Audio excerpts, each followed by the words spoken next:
Into every generation a slayer is born. One girl in all the world, a chosen one. She alone will wield the strength. Wait, that's not right. I believe that everyone has at least one great story that only they can tell. My best story is dedicated to discovering these tales and releasing them into the wild, one guest at a time. This week is special, as we will be discovering stories from cast members of one of my favorite shows of all time, Buffy the Vampire Slayer. I'm Travis Tidmore.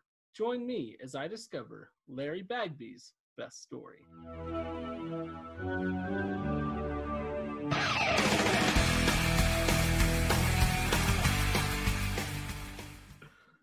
Larry, welcome to the show. Thanks for being on. How are you doing? Gosh, it's good that we finally got this thing together. Yes, we're here. I am happy and well. I'm sorry it took a few tries for us to get this gathered together. It's quarantine time still. It's a lot, but it's good to be here. Good to be alive. Well, it's good to have you. Larry, tell us a little bit. It's good to be had. I had to throw. The other one I like to do is when somebody like puts you on hold. They're like, "Please hold," and they come back and say, "Thank you for holding." I said, "It's good to be held." Anyway. I like it. Well, yeah, it's corny. Larry, tell us a little bit about your backstory. Okay, well, as you can see back behind me, we're talking about backstory. Can you see the upright bass back there? We can see a little part of it, but not all of it. It's a big old, it appears to be smaller than it actually is. Yeah. I might even like bring it up a little so you can see how big and bold it is. But I'm obviously a musician. I love music, and I was in a movie called Walk the Line, which a lot of people know about. Wasn't my first big movie, but I got to play that big upright bass. Not that one in particular. I bought that one later. But I played the upright bass in the movie Walk the Line. I was part of Johnny Cash's band up right next to Joaquin Phoenix, the old Joker, playing who played Johnny Cash, and I played Marshall Grant, who was the upright bass player, and we were part of the Tennessee 2, eventually the Tennessee 3. But yeah, we were talking about how you were at an event that we held at the ArcLight. Yes, I was. It was you and I think we said Tyler Hilton and a few other guys. Y'all came out after the movie. Waylon Payne, Dan Miller, who played Luther. I think James Keach and Jane Seymour might have been there too. I think they may have. If you remember. Yeah. Yeah. But yeah, we we play and then they screened the movie? I don't remember if y'all played and they screened it or if they screened it and y'all played, but it was one of those, and you guys played some songs from the movie, and then we saw the movie, and I had already seen the movie, and as soon as I saw that, any of the cast was going to be there playing, I was like, I'm there. I got to go catch that out. And it was a great show. Oh, cool. Thanks. Yeah, that was a lot of fun. That whole experience just being in Memphis, working alongside Joaquin Phoenix and Reese Witherspoon and James Mangold, great director, and his wife, Kathy, and T-Bone Burnett, getting to work with him. Yeah, he did the music, right? Yeah. That's awesome. So that was very cool. And, it's funny. I have a kind of a funny story about Walk the Line. My friend, he's always like looking for free stuff, so he'll get like the tickets that they're like giving out for screenings. Yeah. And he got tickets to see a preview of Walk the Line before I even saw it. And so he called me, and it was in my hometown, Westlake Village, California. And it was at some small theater, and he's like, "Dude, you should come down." I'm like, "I don't know if I'm allowed to be there to see it." But I went down, and the first person I run into is Jim Mangold. He's like, "What are you doing here?" I said, "My friend he's like, sit down, don't say anything. We're just testing it, with the audience." So that was my first time seeing it. It was pretty exciting to sit there with an audience that had never seen it in my hometown, and nobody knew I was there, obviously. And it was phenomenal to get to watch it for the first time, to see how it all kind of pieced together. Yeah. So that was kind of a fun story of how I first saw the film. That's awesome. But When as we I lived out in mentioned, LA, we went to a bunch of test screenings. They were always fun to go see the movies, especially before all the effects and stuff were finished for like special effects movies. It was fun to see like the wireframe effects and stuff. You know, it's funny. The movie Hocus Pocus, which was another movie, we're talking about my background. I played the role of Ice, who was one of the town bullies that get put up in the cages. And when they did a test screening of that, we found out that where they had pulled our characters completely out of the film, and it didn't test as well with the audience because there was something about our characters and the bullies kind of being captured by the witches, and it was more relatable to the young people because everybody's been bullied at some point, I think. And so we're so grateful that the audiences were like, they didn't respond as well without us because we would have just been on the cutting room floor, you know? Yeah. And that was a huge break for me as as an actor. I'd been acting since I was 12 years old, and I booked that when I was like 17. But it was the first big major film, for Disney, and working with Bette Midler and Sarah Jessica Parker. So what do you get recognized for most? For the crime I committed. It was awful. You ever watch America's Most Wanted? Yeah. Okay. Well, I wasn't on that. I think it's probably Hocus Pocus, to be honest. Yeah. Although I'd say Buffy kind of is like a close second because it's got a big cult following, and I looked, I was a little more grown up when I did that. I was in my my late 20s, but and then Walk the Line, I will get recognized. Those are the three major ones, but I'd say Hocus Pocus probably is still number one 27 years later. Yeah, it's crazy. Mm-hmm. Great movie, though. I still watch it every Halloween with my family. All right, good boy.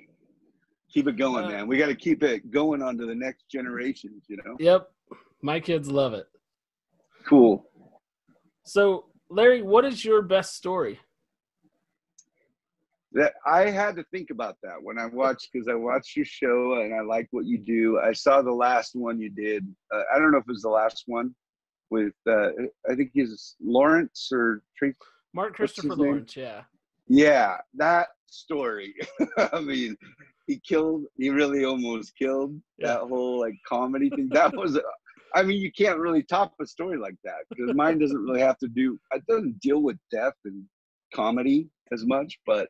I really liked his story. What a great! I mean, he just tells a great. He tells a great story. He's a great comic. And so, but his hat inspired me to wear it. His hat tonight. Nice. So I think one of my favorite stories, and while I was thinking about this, I was going through some old scrapbooks and I found this photo, which I think I sent over to you. Yeah. And I told you that I think this was going to be the story. And I was sitting there going, what am I going to say? And I'm like, it's been sitting on the only picture sitting out on my desk. And I'm like, well, that's the story. And the story goes, so we were shooting Walk the Line, and we had been there. I mean, I'd say I'd been there maybe 3 weeks in Memphis, and we were shooting the scene where we're out on the porch, and I'm trying to figure out how to play. They're showing me where like all the E's are on the upright bass, and we're singing, and then Johnny's wife, his first wife, who was played by Jennifer Goodwin, she goes into the bathroom crying because she's like, you guys are awful, and you think you're gonna make it in this country music business with that, and they were just a bunch of amateurs trying to like mimic what other people were doing with gospel music. So we were singing that, there are some people, whether you are, whether save me, save my soul, that whole thing. And anyway, my brother flew in and came to set because we were shooting that scene. And he gets there and he had dropped his bags off at my hotel. And Joaquin's like, as we're wrapping up, he met my brother, you know, was like, loved my brother right away because, you know, he knew my brother was a lot like me. So he comes up, gives Dustin a hug, and he says, you guys are going with me to New York right after we get off work here in, you know, in like 40 minutes.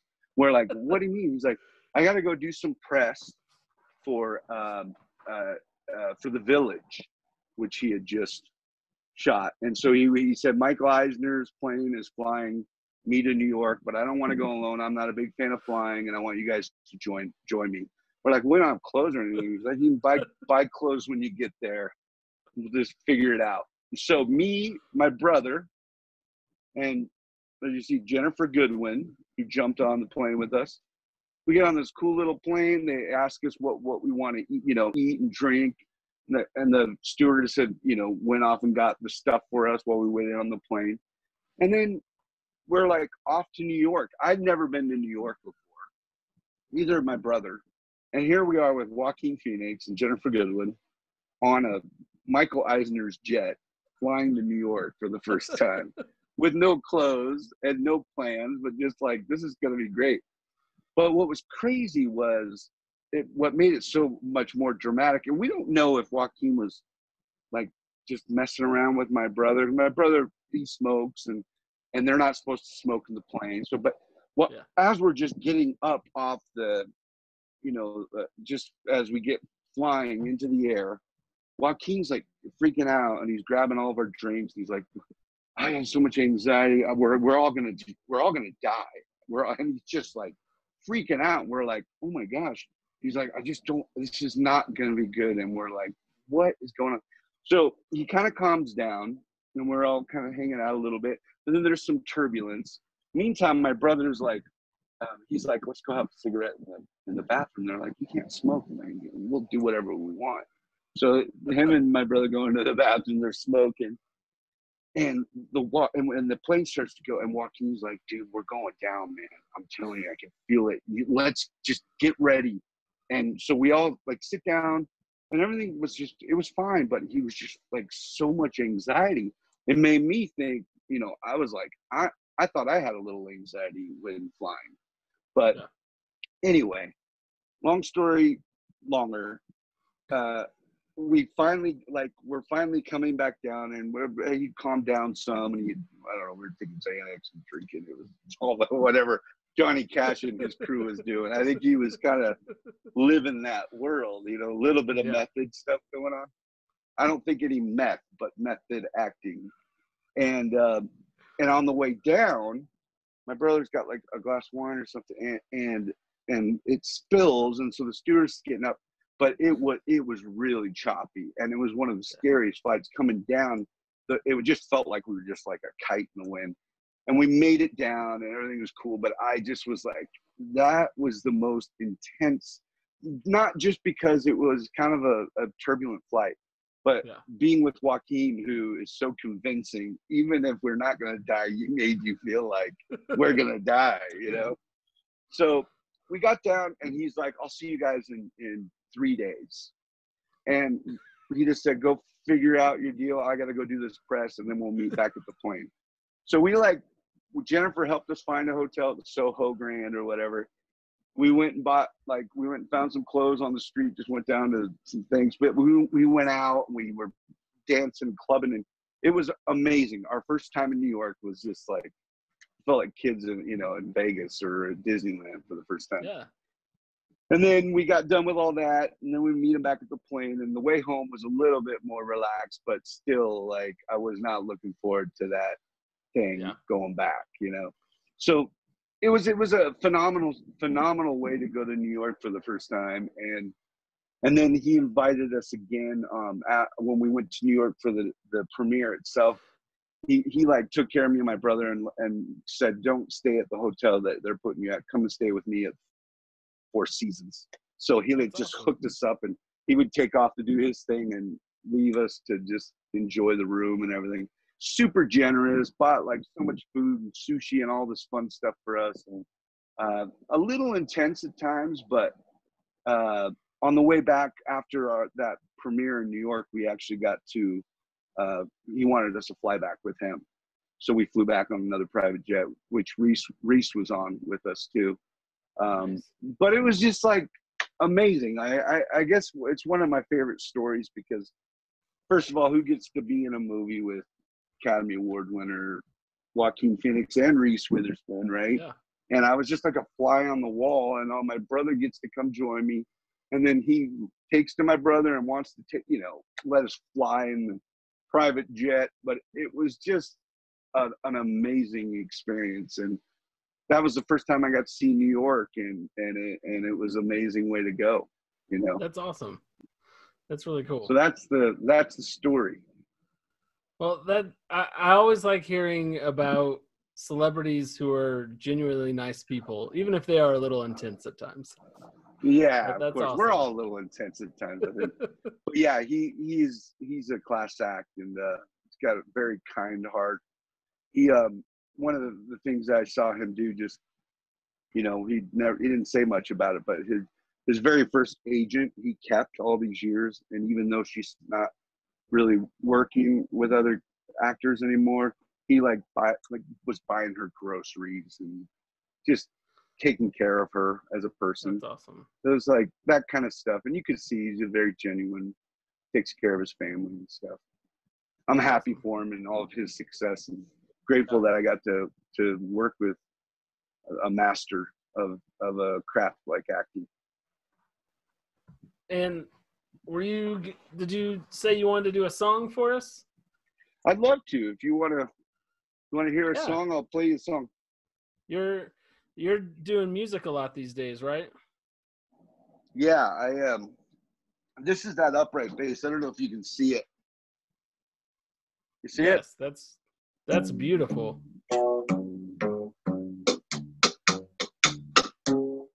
Yeah. It's been a while. I'm a little rusty on that one. This is more my speed.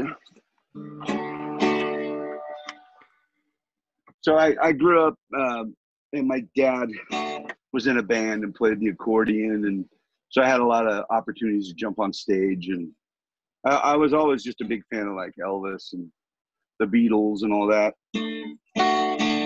But eventually kind of fell in love with the songwriting and have kind of done my own thing with it. But this is one of the songs that I guess it kind of tells my story in a nutshell. A little bit about who I am and what I'm about, what I believe in, and things like that. And a friend of mine that I went to high school with helped me write this, the lyrics. So it's called Country by the Sea.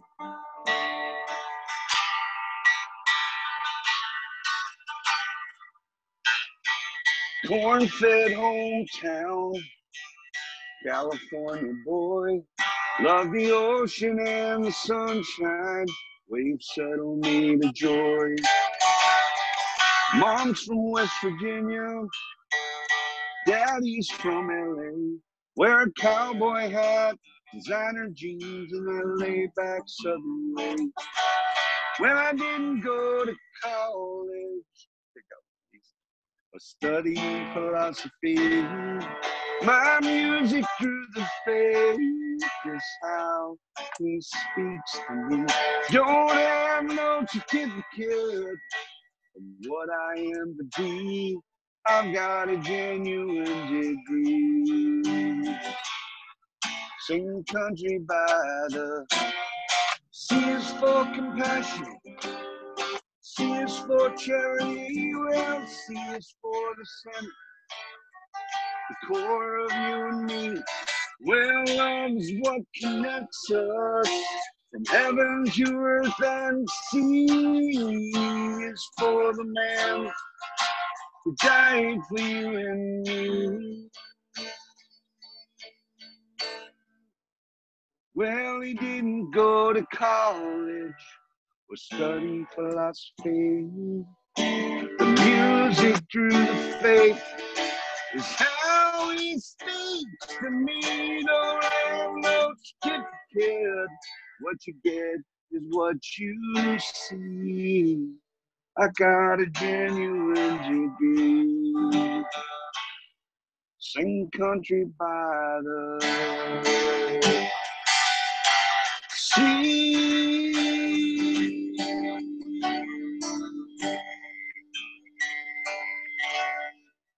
There's about half the song anyway. That was really good. Thank you so much. That was awesome. You bet. Thank you for letting me share. Yeah. So, Larry, where can people find you these days? Do they know where I'm at? I don't know why that's so funny to me. They can find me I'm all over the internet, the World Wide Web. Google me. You can just find Larry Bagby, Bagby. I got my Facebook is Larry Bagby Music. My Instagram handle is just Larry Bagby, LarryBagby, and Twitter and all those fun things. My website's just LarryBagby.com. And that's pretty much it, man. I'm just having a good time. You know, once an artist, always an artist. I just love creating. That's usually where I'm happiest. And even if I'm not making money doing it, I'm still doing it. But that's awesome. look forward to what's to come. I think this has been good. It's been a good break for all of us, I think, just to kind of look at our priorities and figure out what we really are and what we want to do, who we are, you know. Yeah. Well, Larry, thank you so much for that is a long question. I love it. You seem like a nice guy, man. You got a lot of different things. You got a good balance, it seems, with family and being a lawyer and being involved with all these cool things. Thanks for sharing us, all of us artists and musicians and actors, whoever are on your show. It makes a difference in our lives too. So thank you for taking interest in us. Thank you. That means a lot. It's my pleasure to be able to do this and have you guys on and put your stories out there for the world to see. I love it. And you're right. Everybody has a story or two. Yep. Well, Larry, thank you so much for being on the show. I appreciate it, and we had a blast having you on. Thank you. It's good to be here with you, and look forward to doing it again, huh? I would love to have you back. I have another story, I swear to you. I got to think about it. Well, we'll give you a call and get you back up here soon. Okay, man. Thank you so much. Thank you.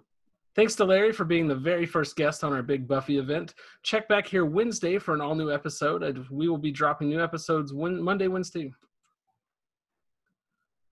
Thanks to Larry for being the first guest on our big Buffy event. Check back here Wednesday for episode 2 with Robia Scott, who played Jenny Calendar.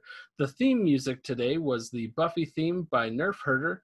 Please like, comment, and subscribe. If you want to hit us up on Facebook, Twitter, or email, all those links are in the description. Until next time, go live your best story.